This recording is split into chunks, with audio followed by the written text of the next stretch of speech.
हम अपने ही देश में अपने ही मंदिरों के लिए लड़ रहे हैं। ये हम हिंदुओं के लिए कितनी शर्म की बात है। और ऊपर से हमारे ही मंदिरों को तोड़ने वाले इस्लामिक आक्रांता और मुगल बादशाहों के महानता के किस्से भी हमें पढ़ाया जाता है और न जाने क्यों हम पढ़ भी रहे हैं।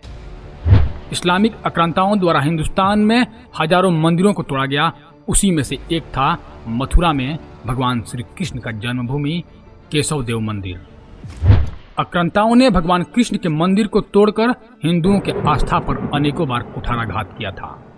मैं आज आपको बताने वाला हूं कि मथुरा में स्थित भगवान कृष्ण के मंदिर को किस मुस्लिम आक्रांता ने तोड़ा था और कैसे औरंगजेब ने हमारे पवित्र मंदिर को तोड़कर बलपूर्वक वहां पर मस्जिद बनवा दिया था। दोस्तों, जहां भगवान श्री कृष्ण का जन्म हुआ था वहां अद्भुत विशाल मंदिर था। भगवान श्री कृष्ण जी की मूर्तियों को लाल सोने, चांदी, रूबी, पन्ने, हीरों से सजाया गया था। इस्लामिक लुटेरा महमूद गजनवी ने 1017 ईस्वी में पहली बार श्री कृष्ण मंदिर पर हमला किया था।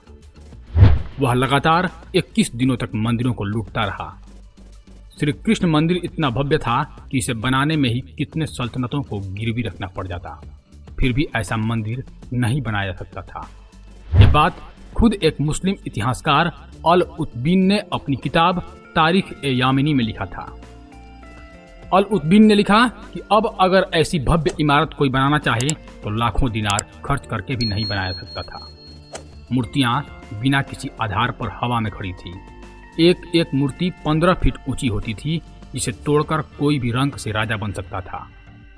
लेकिन महमूद गजनवी ने मंदिर को जलाने और उसे समतल करने का आदेश दे दिया और उसके बाद वह अपराधी हिंदुओं के भव्य श्री कृष्ण मंदिर को लूटकर और तोड़कर वहां से चला गया। फिर 100 साल बाद वहीं पर 1150 ईस्वी में मंदिर बना। लेकिन एक बार फिर इस्लामिक लुटेरा आतंकी कुतुबुद्दीन ऐबक और फिरोज शाह तुगलक के शासनकाल में मंदिरों को लूटा और तोड़ा गया। उसके बाद फिर मंदिर को बना दिया गया। लेकिन 1489 से 1517 के बीच इस्लामिक लुटेरा सिकंदर शाह लोदी ने फिर मंदिर को तोड़ दिया।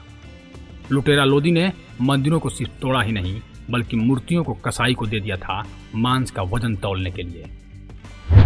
16वीं शताब्दी आते आते 1605 से 1627 के बीच एक बार फिर श्री कृष्ण के मंदिर को बनाया गया। उस समय वीर देव सिंह ने केशव मंदिर बनाया, जिसकी कीमत उस समय 33 लाख रुपए थी। यह मंदिर इतना भव्य था कि उसे उस जमाने में वंडर ऑफ एज भी कहा जाता था।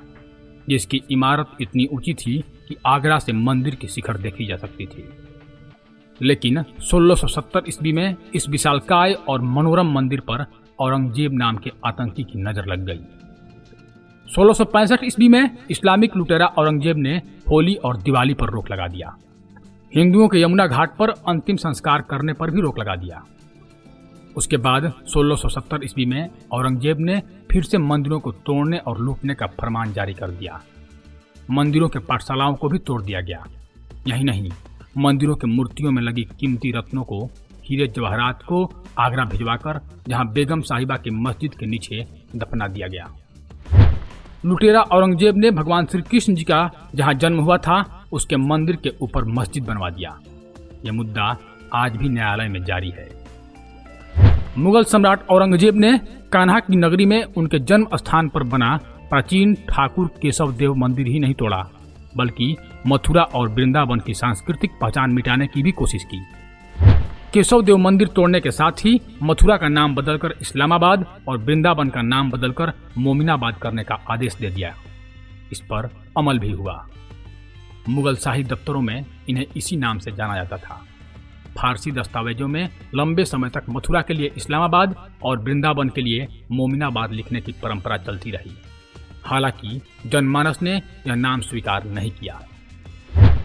औरंगजेब के मुख्य दरबारी साखी मुश्ताक खान की लिखी किताब ई आलमगीरी में लिखा है कि जो मूर्तियां थी वो छोटी बड़ी थी, जिसमें बहुत महंगे महंगे रत्न लगे हुए थे जो मंदिर के अंदर लगी हुई थी।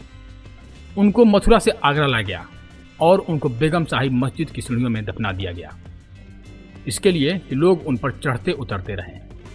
किताब में आगे यह भी लिखा है कि औरंगजेब का आदेश था कि मंदिरों को जल्द से जल्द तोड़ दिया जाए।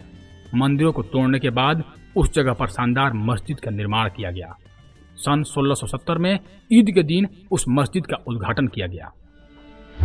मुगल दरबार में आने वाले इटालियन यात्री निकोलस मनुची ने अपनी किताब स्टोरिया डो मोगोर यानी मुगलों का इतिहास में लिखते हैं कि रमजान के महीने में श्री कृष्ण धर्म स्थान को ध्वस्त किया गया, वहां ईदगाह मस्जिद बनाने का आदेश जारी किया गया। दोस्तों, उस समय श्री कृष्ण जन्मभूमि पर हिंदुओं को जाने से रोक लगा दी गई थी। इससे आक्रोशित मराठाओं ने जंग छेड़ दी। वर्ष 1770 में गोवर्धन में मुगल और मराठाओं के बीच भीषण जंग हुई और इसमें मराठा जीत गए। मराठा वीरों ने ईदगाह मस्जिद के पास 13 एकड़ जमीन पर भगवान केशव देवयानी श्री कृष्ण मंदिर का निर्माण कराया था। दोस्तों, इतना सब के बाद भी यहाँ के कुछ गिने चुने लोग औरंगजेब जैसे दुर्दांत को अपना आका मानते हैं। जिस अपराधी ने पूरी की पूरी सनातन सभ्यता समाप्त करने के लिए जोर लगा दिया था, उसे इज्जत की नजर से कैसे देखा जा सकता है। उस समय सत्ता इस्लामिक आक्रांताओं के हाथों में थी, इसलिए मंदिरों को तोड़ दिया गया। लेकिन अब तो समय बदल गया है, अब हिंदुस्तान में हिंदू सरकार है, इसलिए हमारे मंदिरों के साथ जरूर न्याय होना चाहिए। दोस्तों, मेरा वीडियो बनाने का मतलब हिंसा फैलाना बिल्कुल नहीं है, बल्कि सोए हुए और आराम से भोजन कर रहे और ऐसो आराम में पल बढ़ रहे ऐसे हिंदुओं का आंख खोलना जरूर है, जिन्हें अपने उज्जवल इतिहासों से कोई मतलब ही नहीं रहता।